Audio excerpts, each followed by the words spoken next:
उदय नगरी के बाहर सैनिक पहरा दे रहे थे कि तभी वहां साधु आ पहुंचा। साधु ने राजा के द्वार पर आवाज लगाई, भिक्षान देहि। बोले महाराज, आदेश करें, आपको भिक्षा में क्या चाहिए? आपकी आज्ञा अनुसार वह सामग्री अभी महलों से ले आता हूँ। हम बहुत ही तपस्वी साधु हैं और बड़ी दूर से आपके राजा की ख्याति सुनकर यहाँ आए हैं। हमने सुना है कि आपके महाराज अपने द्वार से किसी भी याचक को खाली हाथ नहीं जाने देते। हम भी एक विशेष इच्छा लेकर आए हैं आपके राजा के पास। यदि आपके राजा हमारी वह इच्छा पूरी कर दें तो हमारा यहाँ आना सफल हो जाएगा। इसीलिए आप जाकर अपने महाराज को सूचित करें। मैं अभी महाराज को सूचित करता हूँ। यह कहकर सेवक महलों के भीतर चले गए। कुछ समय पश्चात सेवक राजा की आज्ञा लेकर लौटा और बोला, चलिए, महाराज ने आपको दरबार में बुलाया है। दोनों साधु राजा उदय सिंह के दरबार पहुंच गए और राजा की दृष्टि तपस्वी पर पड़ी। राजा अपना सिंहासन छोड़कर महात्माओं के पास आया और बोला, महाराज, यह मेरे जीवन का परम सौभाग्य है कि आज मेरे द्वार पर दो सिद्ध महात्मा पधारे हैं। महाराज, कृपया बताएं, आपके यहाँ आने का उद्देश्य क्या है? महाराज, आपकी उदारता और दानवीरता की चर्चा चारों दिशाओं में है। यह कहा जाता है कि राजा उदय सिंह के द्वार से कोई भी याचक खाली हाथ नहीं लौटता। हम भी एक इच्छा लेकर आपके पास आए हैं। हाँ महाराज, बताएं, आपकी क्या इच्छा है? क्या आपको अन्न चाहिए, सोना चांदी चाहिए या हीरे जवाहरात? आप जो भी चाहते हैं मुझे बताएं, मैं आपकी वह इच्छा तुरंत पूरी करूंगा। राजन, हम साधारण महात्मा नहीं हैं। हमें आपका यह सब कुछ नहीं चाहिए। तो फिर आपको क्या चाहिए? राजन, पहले हमें वचन दे कि हम जो भी मांगेंगे वह आप हमें दे देंगे। जब तक आप हमें वचन नहीं देते तब तक हम अपनी इच्छा आपके सामने प्रकट नहीं करेंगे। महाराज, आप यह कैसी बातें कर रहे हैं? आप मुझसे मेरे प्राण भी मांग लीजिए तो मैं वह भी हंसते हंसते दे दूंगा। कृपया अपनी इच्छा बताएं। हमने जीवन भर तपस्या की है, अब क्यों ना राजा होने का सुख भोगा जाए। इसलिए राजन, अपना राजपाट और सिंहासन दान में दे दीजिए। यही हमारी इच्छा है। आप चाहें तो इसे पूरा करें या अपने वचनों से मुकर जाएं। हम खाली हाथ लौट जाएंगे। महात्मा जी, आज तक ऐसा कभी नहीं हुआ कि कोई याचक मेरे सामने आया हो और मैं उसे खाली हाथ लौटा दूं। यदि आपको मेरा राज चाहिए तो मैं अभी अपना ताज आपके सिर पर रख देता हूं। यह कहकर राजा ने अपना ताज उतारा और साधु को पहना दिया। फिर बोला, महात्मा जी, आज से आप इस राज्य के राजा हैं और मैं आपकी प्रजा। लेकिन मुनि श्रेष्ठ, मेरी आपसे एक विनती है। मैंने आपको अपनी प्रजा सौंप दी है। आप कृपया इसका ध्यान रखें। आपके किसी कार्य से मेरी प्रजा को कोई कष्ट ना हो। राजन, अब इस राज्य के स्वामी हम हैं। अपनी प्रजा को सुखी रखें या दुखी, यह हमारा निर्णय होगा। आपने हमें अपना राजपाट दान कर दिया है। अब एक और कार्य करो राजन।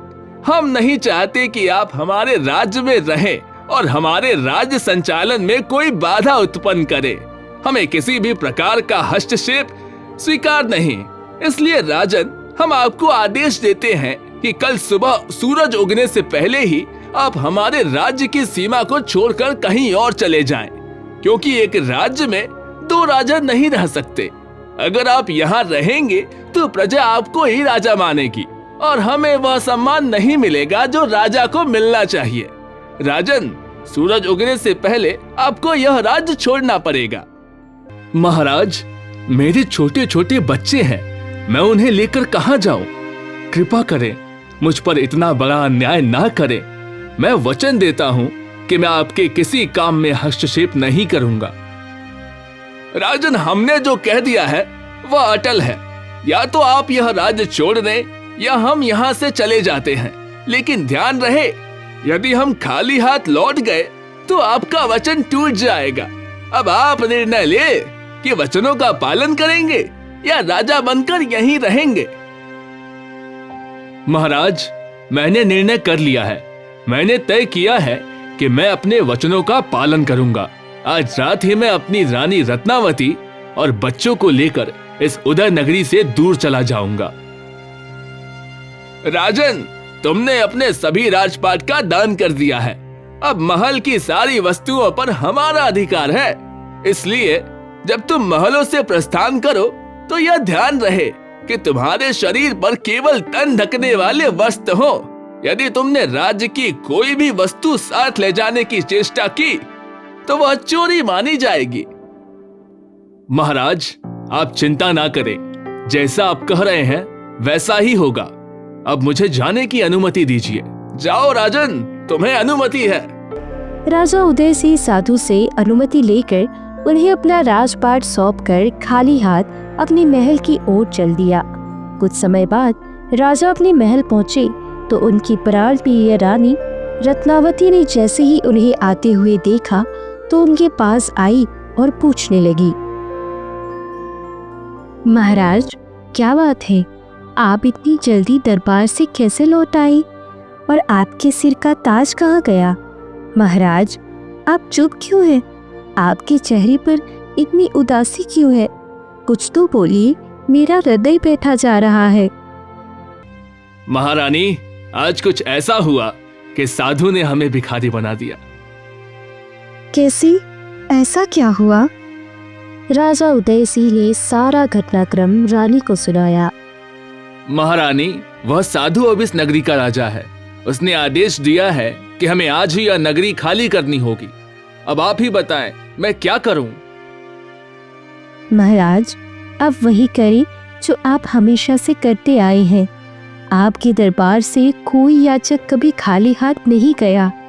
यदि आज किसी तपस्वी ने आपसे राजपाट मांग लिया तो इसे विधाता की इच्छा मान लीजिए। हमारे नसीब में जितने दिन का सुख लिखा था वही हमें मिला। जो होना होता है वह तो होकर ही रहता है। इसीलिए महाराज, राजपाट जाने का शोक मत करें। मैं हर परिस्थिति में आपके साथ हूँ। रानी, तुम धन्य हो। मुझे यह कहते हुए संकोच हो रहा था कि मैं अब राजा नहीं रहा, लेकिन तुमने मेरी सारी चिंता पल भर में दूर कर दी। महाराज, अब समय ना गवाए, चलने की तैयारी करें। शाम ढलने वाली है और हमारे साथ हमारे 2 छोटे बच्चे भी हैं। राजसी वस्त्रों को त्याग दी और साधारण कपड़े पहन लीजिए ताकि कोई हमें पहचान न सके। यदि नगरवासियों ने हमें देख लिया तो वे हमें जाने नहीं देंगे। राजा और रानी ने साधारण पुराने कपड़े पहन लिए। अपने और दोनों पुत्र कुशल और नीरज को साथ लिया और सबकी नजरों से बचते हुए वैसे ही अपने महलों से बाहर निकल गए। चलते चलते वे चारों एक घने और सुनसान जंगल में पहुंच गए। महाराज, यह जंगल बहुत भयानक है। दूर दूर तक कोई नजर नहीं आ रहा। हमारे छोटे छोटे बच्चे भी हमारे साथ है। मुझे उनकी चिंता हो रही है। रानी, चिंता तो मुझे भी हो रही है कि कहीं कोई जंगली जानवर हम पर हमला न कर दे। लेकिन हम अभी भी अपने नगर की सीमा के भीतर ही हैं। हमने रात को यहीं रुकने का निर्णय लिया है और सुबह हो गई तो मेरा वचन टूट जाएगा। मैंने तपस्वी को वचन दिया है कि सूरज उगने से पहले मैं उदय नगरी से बाहर चला जाऊंगा। इसलिए हमें निरंतर आगे बढ़ना होगा। इस तरह वे चारों सूरज उगने से ठीक पहले अपने नगर की सीमा को पार कर दूसरे राज्य की सीमा में प्रवेश कर गए। चलते चलते वे नगर के बाहर स्थित एक सराय पर पहुंचे।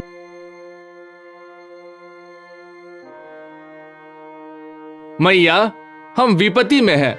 मेरे साथ मेरी पत्नी और 2 छोटे छोटे बच्चे हैं।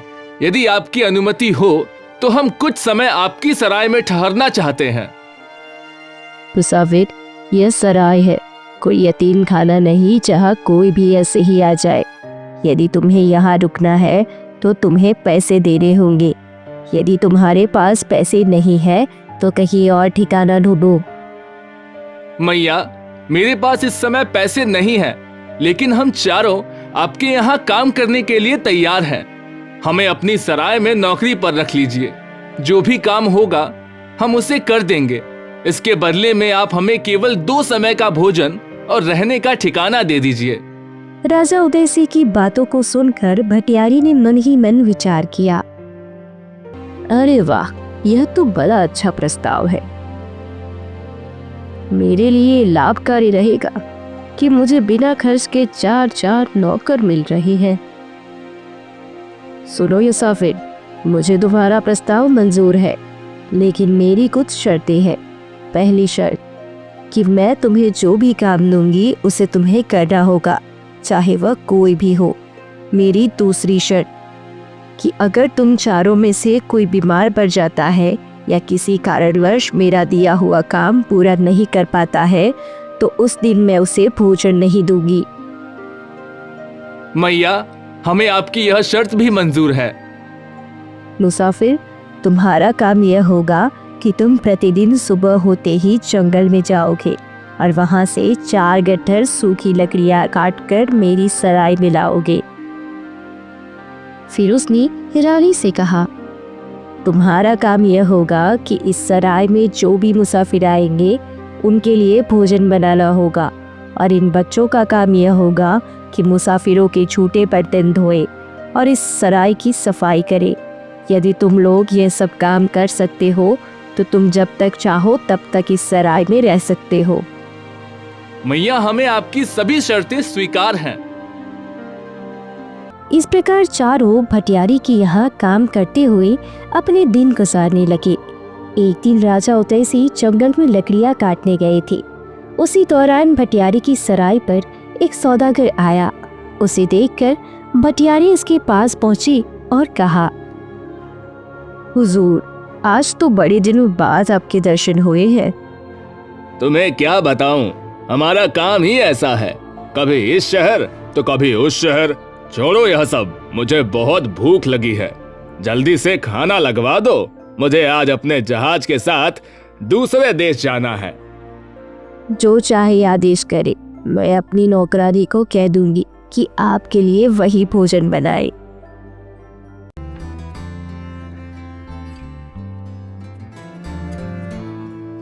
जब भोजन तैयार हुआ तो रानी रत्नावती ने भोजन का थाल सजाया और सौदागर के पास लेकर गई।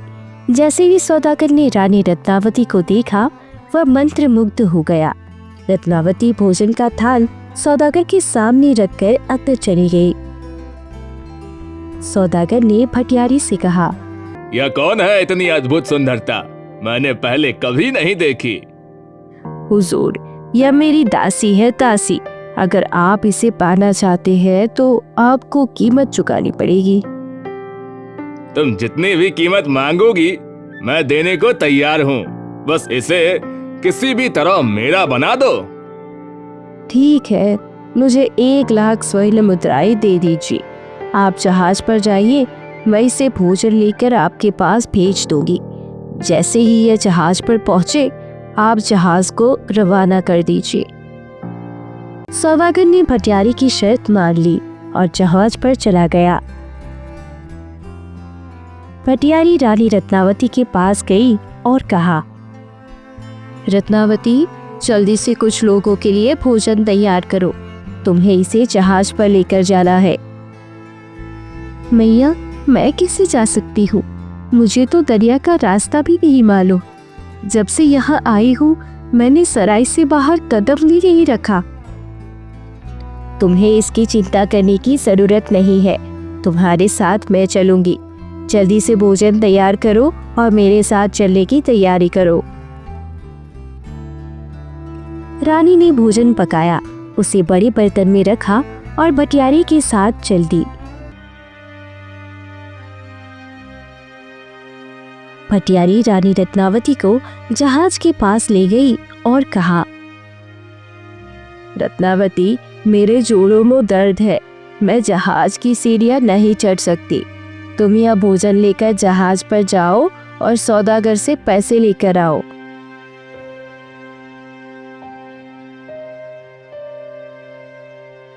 रानी रत्नावती जहाज पर चली गई। जैसे ही रानी रत्नावती जहाज पर पहुंची और चालक को जहाज चलाने का आदेश दे दिया। जैसे ही जहाज को पानी में आगे बढ़ाया, रानी रत्नावती को एहसास हुआ कि उसके साथ छल हुआ है।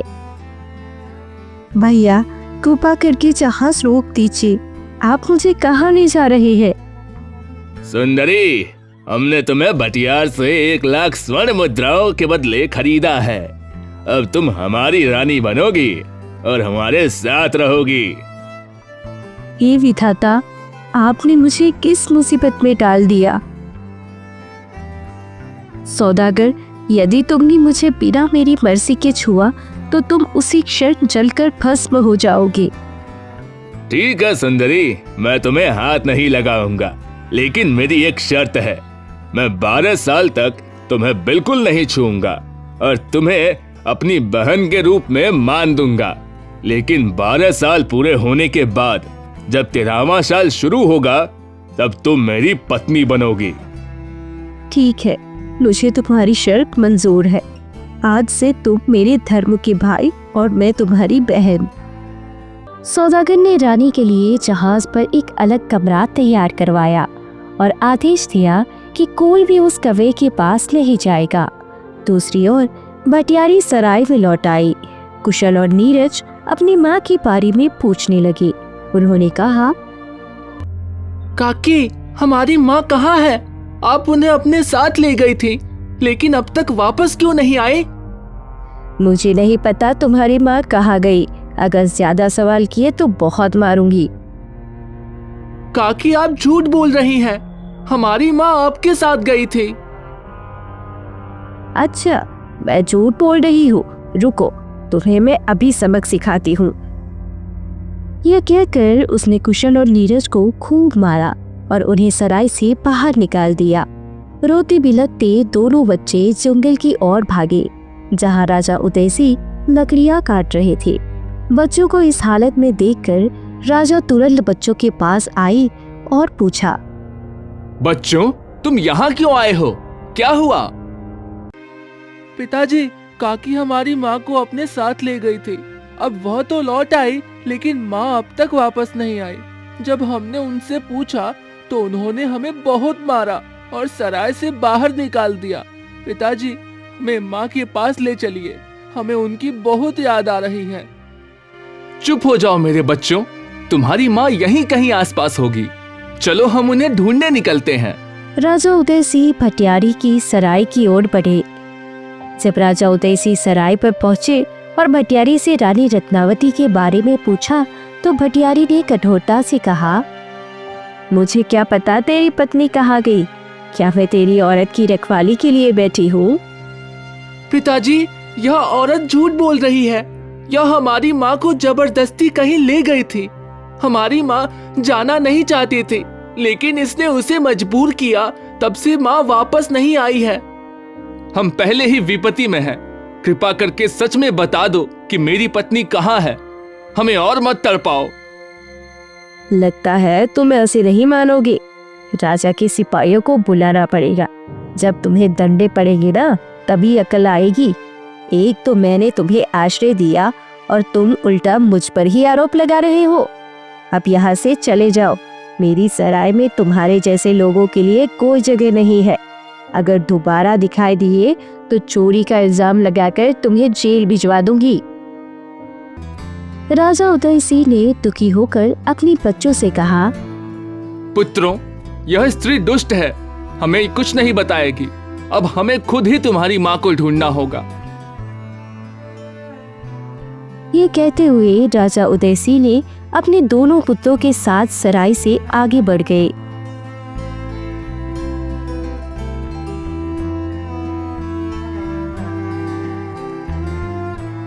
अपने बच्चों के साथ आगे चलते चलते राजा उदयसिंह एक नदी के किनारे पहुंचे। नदी किनारे पहुंचकर राजा ने अपने बड़े पुत्र कुशल से कहा, तुम यहीं ठहरो। पहले मैं तुम्हारे छोटे भाई नीरज को नदी पार कराता हूँ, फिर तुम्हें ले जाऊंगा। राजा उदयसिंह ने अपने छोटे बेटे नीरज को कंधे पर बिठाया और नदी पार कराने लगे। उन्होंने नीरज को नदी के उस पार पहुंचा दिया। जैसे ही राजा उदयसिंह अपने बड़े बेटे कुशल को लेने के लिए वापस लौटने लगे, अचानक जंगल से एक शेर निकल आया। नीरज शेर को अपनी ओर आते देखकर घबराकर चिल्लाया, पिताजी मुझे बचाइए, यह शेर मुझे खा जाएगा। जैसे ही राजा उदयसिंह ने अपने पुत्र की आवाज सुनी, वह घबराकर पीछे मुड़े। उधर राजा उदयसिंह का बड़ा बेटा कुशल देर तक इंतजार करता रहा।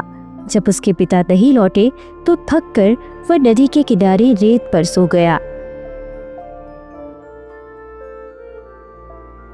अगली सुबह उस नगर का धोबी अपने कपड़े धोने के लिए उसी किनारे पर आया।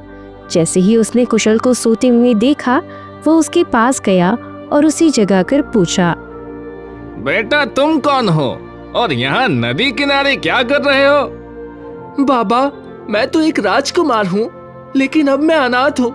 इस दुनिया में मेरा अब कोई नहीं है। ऐसा नहीं कहते, जिसका कोई नहीं होता उसका ईश्वर होता है। आज से मैं तुम्हारा पिता हूँ और तुम मेरे बेटे। चलो और मेरे साथ मेरे घर चलो। इस प्रकार धोबी कुशल को अपने घर ले गया और अपने बच्चे की तरह उसका पालन पोषण करने लगा। उधर राजा उदयसिंह जो नदी में डूब गए थे, उन्हें नदी की लहरें बहाकर एक ऐसे नगर में ले गई जहाँ के राजा का देहांत हो चुका था। उस नगर की रानी ने ऐलान किया था कि अगले दिन ब्रह्म मुहूर्त में नगर के मुख्य द्वार पर जो भी पहला मुसाफिर मिलेगा, उसे ही वह अपना पति बनाएगी और वही इस राज्य का राजा होगा। राजा उदयसिंह उसी नगर में पहुंच गए। सैनिकों ने राजा उदयसिंह को फाटक के बाहर खड़ा देखा। उन्होंने राजा उदयसिंह को पकड़ लिया और रानी के पास ले गए। महाराज, हमारी नगरी में आपका स्वागत है। आज से आप इस राज्य की राजा हैं और मैं आपकी रानी। आप अब इस राजकाज को संभालिए। राजा उदय को राजसी वस्त्र पहनाए गए और उनके सिर पर ताज रखा गया। राजा उदय सिंह ने मन ही मन सोचा, हे प्रभु, यह आपकी कैसी लीला है। जब मैं राजा था तब आपने मुझे फकीर बना दिया, और जब मैं फकीर बना घूम रहा था तो एक पल में फिर से राजा बना दिया। इस प्रकार राजा उदय सिंह ने 11 वर्षों तक उस राज्य पर सफलतापूर्वक राज किया। राजा के दोनों पुत्र कुशल और नीरज, जिनमें से एक को शिकारी अपने घर ले गया था और दूसरे को धोबी ने अपनाया था, संयोग से वे दोनों उसी नगर में पले बढ़े। जब दोनों पुत्र युवा हुए, उसी समय राजा उदय सिंह ने घोषणा की, सेना के विस्तार के लिए नौजवानों की आवश्यकता है। जो इस प्रतियोगिता को जीतेगा उसे सेना में शामिल होने का मौका मिलेगा।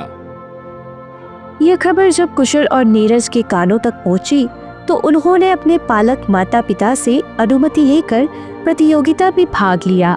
उन्होंने अपनी प्रतिभा से प्रतियोगिता को सहजता से जीत लिया और इस तरह राजा उदय सिंह की सेना में सैनिक बनकर शामिल हो गए। दोनों अपनी जिम्मेदारियों को पूरी निष्ठा से निभाने लगे। लेकिन रानी रत्नावती का हाल यह सोच सोच कर खराब हो रहा था। 12 साल पूरे होने को है और शर्त के अनुसार सौदागर अब मुझे अपनी रानी बना लेगा। हे प्रभु, कोई ऐसा चमत्कार कर दो कि मेरे पति मुझे वापस मिल जाए।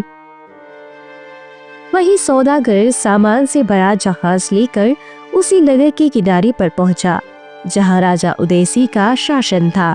सौदागर ने राजा उदय सिंह के दरबार में जाकर निवेदन किया, महाराज, मैं एक पुश्तैनी सौदागर हूँ और अलग अलग देशों में व्यापार करता हूँ।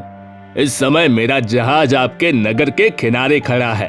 कृपया मेरे जहाज की सुरक्षा के लिए कुछ सैनिक प्रदान करें।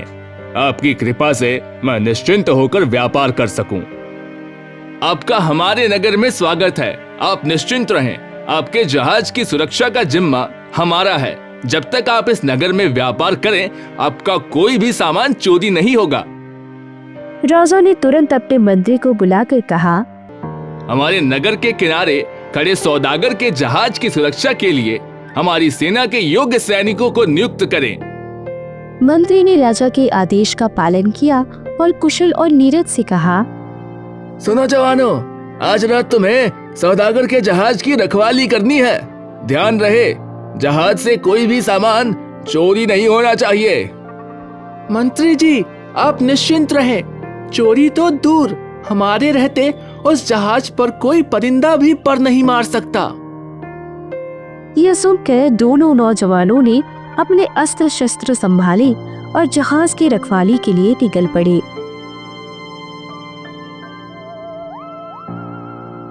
चारों ओर घना अंधकार छाया हुआ था।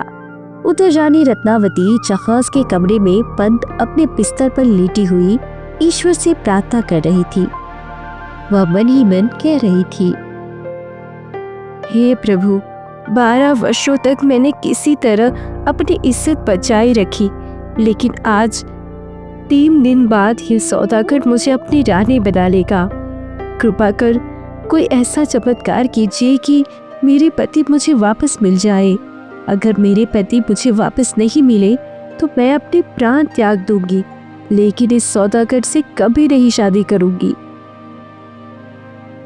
वहीं दूसरी ओर वे दोनों सैनिक जहाज पर पहुंचकर बड़ी मुस्तैदी से उसकी रखवाली करने लगे। आधी रात का समय हो गया था।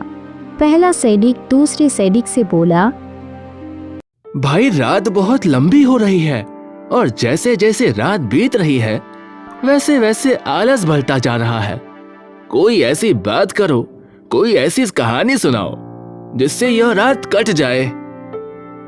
हाँ भाई, यह तो सही है। अगर हमें आलस ने घेर लिया तो इस दौरान कोई अनहोनी हो गई तो हमारे सिर पर कलंक लग जाएगा। अच्छा बताओ, मैं तुम्हें कैसी कहानी सुनाऊं? अपनी बीती कहानी सुनाऊं या जग बीती सुनाऊं? भाई, जग बीती कहानियां तो सभी सुनाते हैं। आज तुम मुझे अपनी बीती कहानी सुनाओ, मैं भी तो सुनूं कि तुम्हारी अपनी बीती कहानी कैसी होती है। दोनों सैनिकों में यह वार्तालाप हो रहा था और उधर रानी रत्नावती अपने कमरे में बैठी उनकी बातों को ध्यान से सुन रही थी। वह सोच रही थी, यह सैनिक कौन है और क्या बातचीत कर रहे हैं?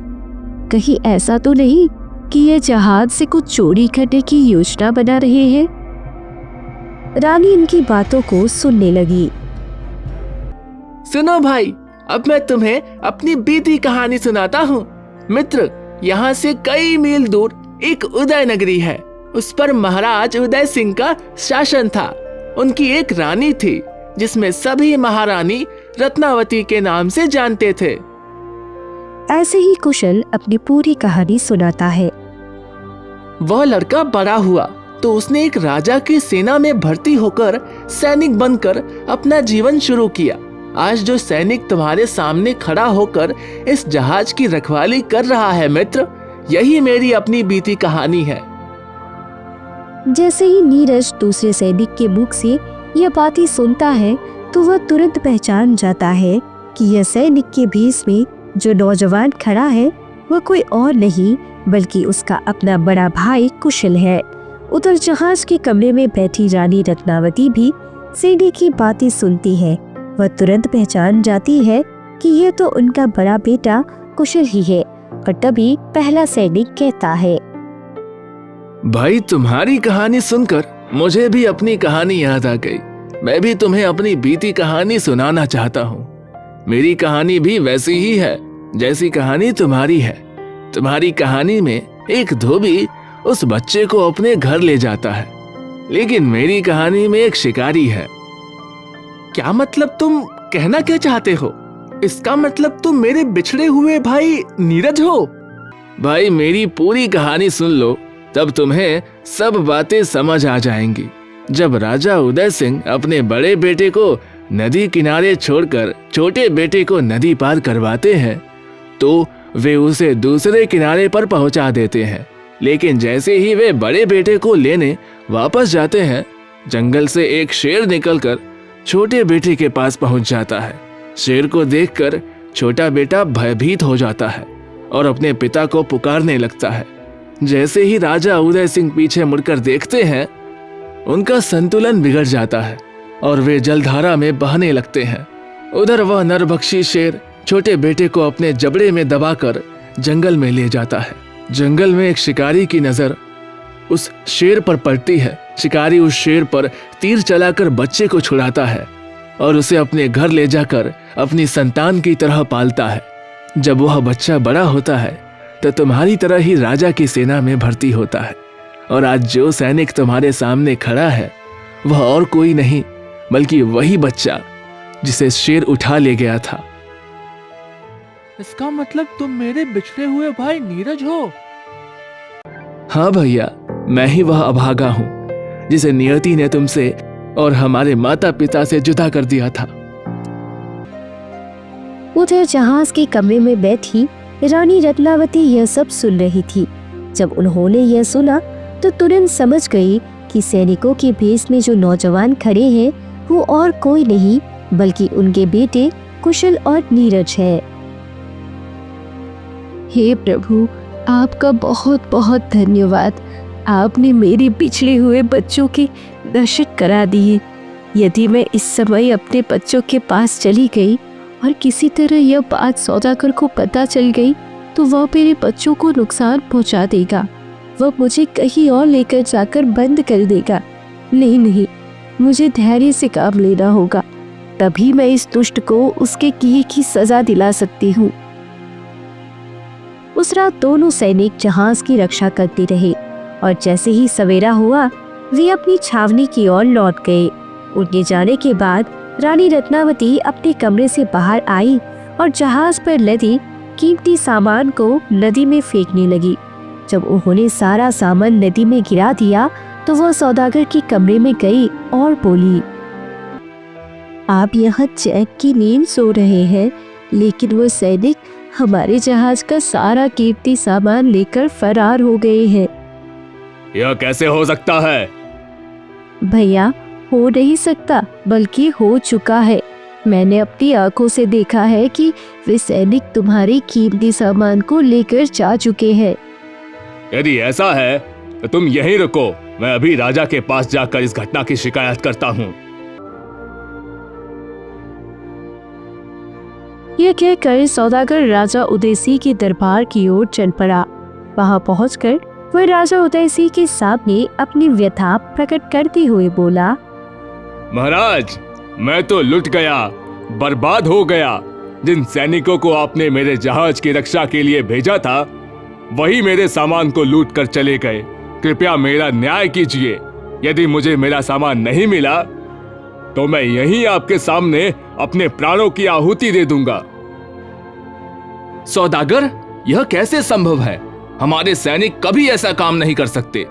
लेकिन अगर यह बात तुम कह रहे हो तो हम तुम्हारी बात का मान रखते हैं।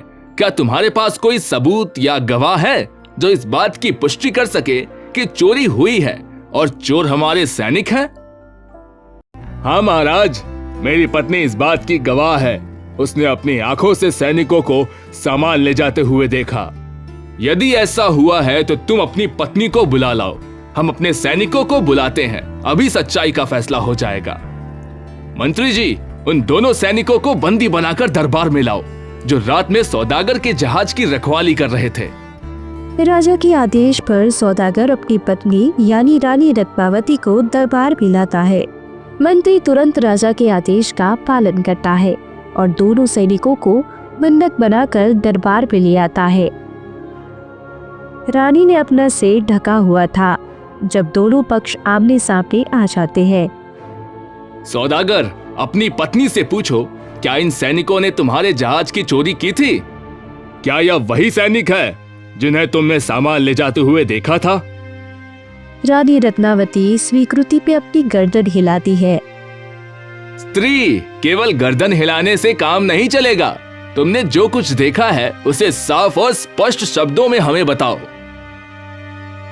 सारी बातें बताऊंगी, लेकिन पहले इन सैनिकों को कहिए कि वह यही कहानी सुनाए जो इन्होंने उस रात जहाज का पहरा देते हुए सुनाई थी।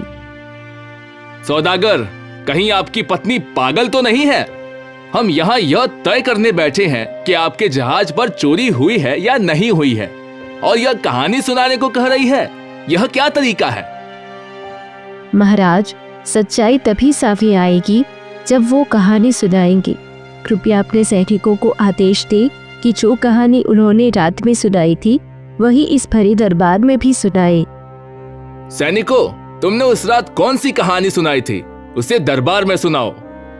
महाराज उदय सिंह के आदेश पर दोनों सैनिक वही कहानी सुनाते हैं जो उन्होंने रात जहाज पर पहरा देते हुए सुनाई थी।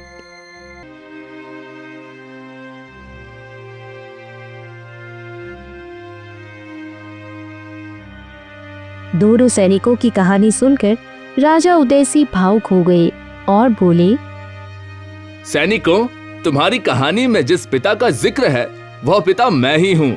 जल में डूबने के बाद लहरें मुझे इस नगर तक ले आईं और यहाँ के लोगों ने मुझे इस नगरी का राजा बना दिया। ये कहते हुए राजा उदय सिंह अपने सिंहासन से उठते हैं और अपने दोनों पुत्रों कुशल और नीरज को अपने सीने से लगा लेते हैं। कुशल और नीरज ने रोते हुए पूछा, पिताजी, हमारी माँ कहाँ है? तभी सौदागर के पास खड़ी स्त्री ने अपना घूंघट उठा दिया और कहा, आओ मेरे बच्चों, मेरे लाल, मेरे पास आओ, मैं ही तुम्हारी माता रत्नावती हूँ। यह कहकर रानी रत्नावती ने भी हमारे दरबार में अपनी आप बीती सुनाई। उन्होंने बताया कि किस तरह भटियारी ने धोखे से उन्हें सौदागर के हाथों बेच दिया था। महाराज, मुझे क्षमा कर दीजिए, मुझसे बहुत बड़ी गलती हो गई। यह सब मैंने जानबूझकर नहीं किया, मुझे तो भटियार ने भगा दिया था। सौदागर, जितना गुनाहगार तू है उतना ही दोषी वह भटियार भी है। तुम दोनों ने हमें धोखा दिया और हमारे परिवार को दुख पहुंचाया, इसलिए सजा भी तुम दोनों को बराबर मिलेगी। सैनिकों, दक्षिण दिशा में 50 मील पर चकरपुर नगरी है, वहां एक भटियार सराय चलाती है। तुरंत वहां जाओ और उस भटियार को बंदी बनाकर मेरे सामने पेश करो। राजा का आदेश सुनते ही सैनिक शीघ्रता से गए और भटियारी को बंदी बनाकर दरबार में ले आए। राजा उदय सिंह ने भटियारी से कहा, भटियार, क्या तुम मुझे पहचानती हो? मैं वही नौकर हूँ जिसने तेरे लिए जंगल में लकड़ियां काटी थी, और यह मेरी वही रानी है जिसे तूने सौदागर को 1 लाख रुपए में बेच दिया था। महाराज, मुझे माफ कर दीजिए, मैं धन के लालच में आ गई थी। मैं पापी हूँ, मैंने बहुत बड़ा पाप किया है, उसी पाप की सजा मैं भोग रही हूँ। राजा उदय सिंह ने देखा कि भटियारी के पूरे शरीर पर कोढ़ फैल चुका था। परमात्मा ने पहले ही तेरे पापों की सजा दे दी है, अब मैं तुझे क्या सजा दूं? रानी, बताओ, इस सौदागर को क्या सजा दी जाए जिसने तुम्हें और तुम्हारे बच्चों को 12 साल तक अलग रखा? महाराज, यह सत्य है कि इसने मुझे धोखे से अगवा किया और मुझे मेरे परिवार से 12 वर्षों तक जुदा रखा। लेकिन यह भी सत्य है कि इन 12 वर्षों में इसने मेरा स्पर्श तक नहीं किया। इसने मुझे अपनी बहन बनाकर सम्मान पूर्वक रखा। इसीलिए महाराज, मैं चाहती हूँ कि इसे जाने दिया जाए। जिस प्रकार परमात्मा ने भटियारी को उसकी कर्मों की सजा दी है, उसी प्रकार यह भी अपने कर्मों का फल भोगेगा। ठीक है रानी, यदि तुम ऐसा सोचती हो तो हम इसे जाने देते हैं। सौदागर ने राजा और रानी से क्षमा मांगी और वहां से चलने लगा। जैसे ही सौदागर जाने लगा, रानी रत्नावती ने पीछे से आवाज लगाई, ठहरो सौदागर, क्या तुम्हें तुम्हारा सामान नहीं चाहिए जो तुम्हारे जहाज से चोरी हुआ है? तुम्हारे जहाज से कोई सामान चोरी नहीं हुआ, तुम्हारा सारा सामान दरिया में ही है। जाते जाते दरिया से अपना सामान ले लेना। इसी समय आकाश मार्ग से एक दिव्य विमान नीचे उतरता है और उसमें से 2 साधु बाहर आते हैं। यह कोई साधारण साधु नहीं, बल्कि देवराज इंद्र और ऋषि विश्वामित्र थे। दोनों महात्मा राजा उदय सिंह को प्रणाम करते हैं और अपनी असलियत प्रकट करते हुए कहते हैं, राजन, हमने तुम्हारे धर्म त्याग और पुण्य की तीनों लोकों में चर्चा सुनी थी। इसी कारण हम तुम्हारी परीक्षा लेने आए थे। लेकिन राजन, जैसा हमने तुम्हारे बारे में सुना था उससे कहीं अधिक श्रेष्ठ तुम्हें पाया। हम तुम्हारी भक्ति, निष्ठा और तपस्या से अत्यंत प्रसन्न हैं। इसीलिए राजन, हम तुम्हें वरदान देना चाहते हैं। मांगो, तुम्हें हमसे क्या चाहिए? मेरी तो कोई इच्छा नहीं है। मेरी रानी से पूछ लो, यदि उनकी कोई इच्छा हो तो कृपा करके उसे पूरा करें। बाबा, यदि आप मुझे वरदान देना चाहते हैं तो मुझे यह वरदान दें कि जब जब मैं पृथ्वीलोक पर जन्म लूं तब तब मैं इन्हीं की भक्ति बनूं, और जो मेरे पुत्र हैं वो हर जन्म में मेरी ही संतान रहे।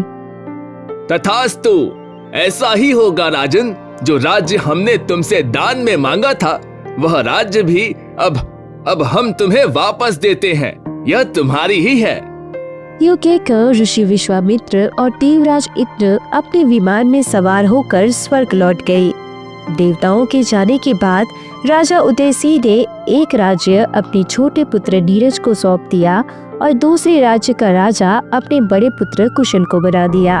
इसके पश्चात राजा उदयसिंह और रानी रत्नावती सांसारिक जीवन को त्याग कर तपस्या के लिए जंगल चले गए।